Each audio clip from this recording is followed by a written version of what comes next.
একটা simple eye makeup যখন আমি করছিলাম ক্লাস ডেমনস্ট্রেশনে, তখন ভাবলাম এই সিম্পল আই মেকআপটা কেননা আমার স্টুডেন্টদের সাথে শেয়ার করা যাক, মানে আমার ইউটিউব ফ্যামিলির সাথে। যারা আমার ভিডিও দেখো, যারা আমাকে সাবস্ক্রাইব করে রেখেছো, তারা তো আমার অবশ্যই স্টুডেন্ট, তো অবশ্যই স্টুডেন্টদের জন্য স্পেশাল ভিডিও তো আনতেই হবে।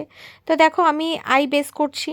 তোমাদের বাড়িতে যে কোনো কনসিলার থাকলে ডার্ক কালার বাদ দিয়ে একটু ফেয়ার কালার দিয়ে কিন্তু আই বেস রেডি করবে, অ্যান্ড দেন বিউটি ব্লেন্ডার দিয়ে ব্লেন্ড করে নেবে। তোমাদের কাছে যদি কোনো ছোট্ট সাইজের ব্লেন্ডার থাকে তাই তো খুবই ভালো হবে, তাহলে কি হবে কনসিলারটা বাইরে অবধি ওভারফ্লো হবে না। অ্যান্ড দেন যেই জায়গাতে আমরা ব্লেন্ডার ইউজ করতে যাচ্ছি ওইটুকুনি জায়গায় ব্লেন্ড হবে।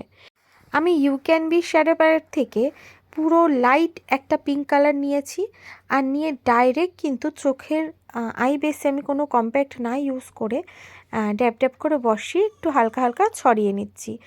আমি কখনো সাজেস্ট করব না যে চোখের মধ্যে পাউডার দাও, কারণ কি পাউডার যদি বেশি পড়ে যায় তাহলে কিন্তু শ্যাডো বসতে চাইবে না।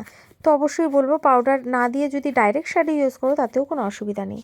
আমি কিন্তু এখানে you can be shadow palette use করছি পিঙ্ক শেড, আর ভালো করে স্মাচও করে নিচ্ছি কিন্তু। অ্যান্ড দেন চোখের কর্নারে আমি একটা শিমার ইউজ করছি। এটা একটু শ্যাডো প্যালেটটাকে আমি চেঞ্জ করেছি, এটা বিউটি গ্লেজ একটা শ্যাডো প্যালেটে আমি হোয়াইট শিমারটা নিয়ে ইউজ করে নিচ্ছি, যাতে একটু গ্লিটারি গ্লিটারি ব্যাপারটা থাকে।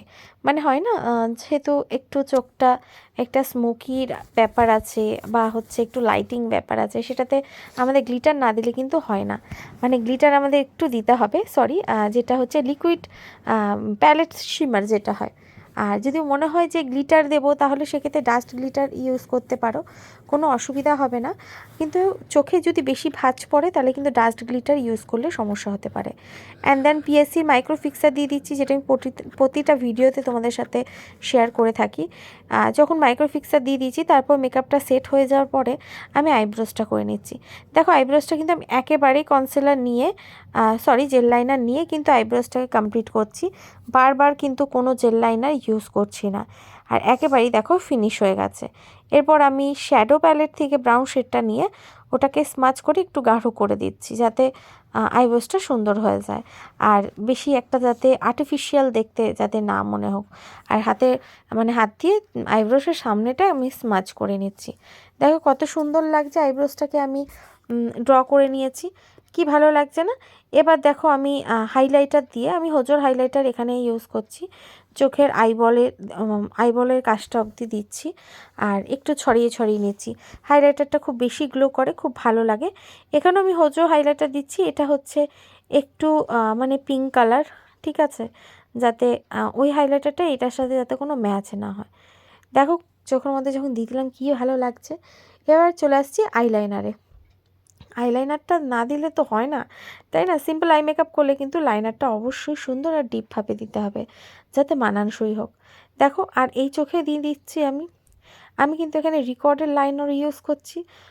এই লাইনারটা খুব ভালো লাইনার, আর একটু দাম বেশি আছে কিন্তু খুব ভালো। তো দেখো চোখের ওখানে ভালোভাবে লাইনারটা করে নিচ্ছি। অনেক কারো অসুবিধা হয় যে কিভাবে লাইন করব, একটা লাইনার লম্বা হয়ে যায়, একটা লাইনার পাতলা হয়ে যায়, একটা লাইনার সরু হয়ে যায়, এই সমস্যাটা থেকে যায়। তার জন্য বলবো অবশ্যই অল্প করে টানবে, তারপর মনে হলে কমাবে বাড়াবে, সেটা তোমাদের হাতে ডিপেন্ড করছে। এবার চলে আসলাম আমি মাস্কারা পরানোতে। হ্যাঁ, তোমাদের সাথে না একদিন অনেক ভিডিও শেয়ার করব, যেরকম একেবারে পুরো মেকআপটা শেয়ার করি। তো কোনো এক সময় এরকম মেকআপ ভিডিও শেয়ার করব যেটাতে অল্প অল্প করে সব কিছু তোমাদের জানাতে পারবো, যেরকম আইব্রোজে আলাদা ভিডিও, আই মেকআপ আলাদা ভিডিও। তো যাই হোক, ভিডিওটা ভালো লাগলে লাইক কমেন্ট আর শেয়ার করতে ভুলো না। আর অবশ্যই যারা আমার চ্যানেলে নতুন আছো তারা আমার চ্যানেলে বেল আইকনকে কিন্তু প্রেস করে দেবে, তাহলে সমস্ত নোটিফিকেশন তোমাদের কাছে চলে আসবে। তো গুড নাইট সবাইকে, সবাই ভালো থেকো, সুস্থ থেকো।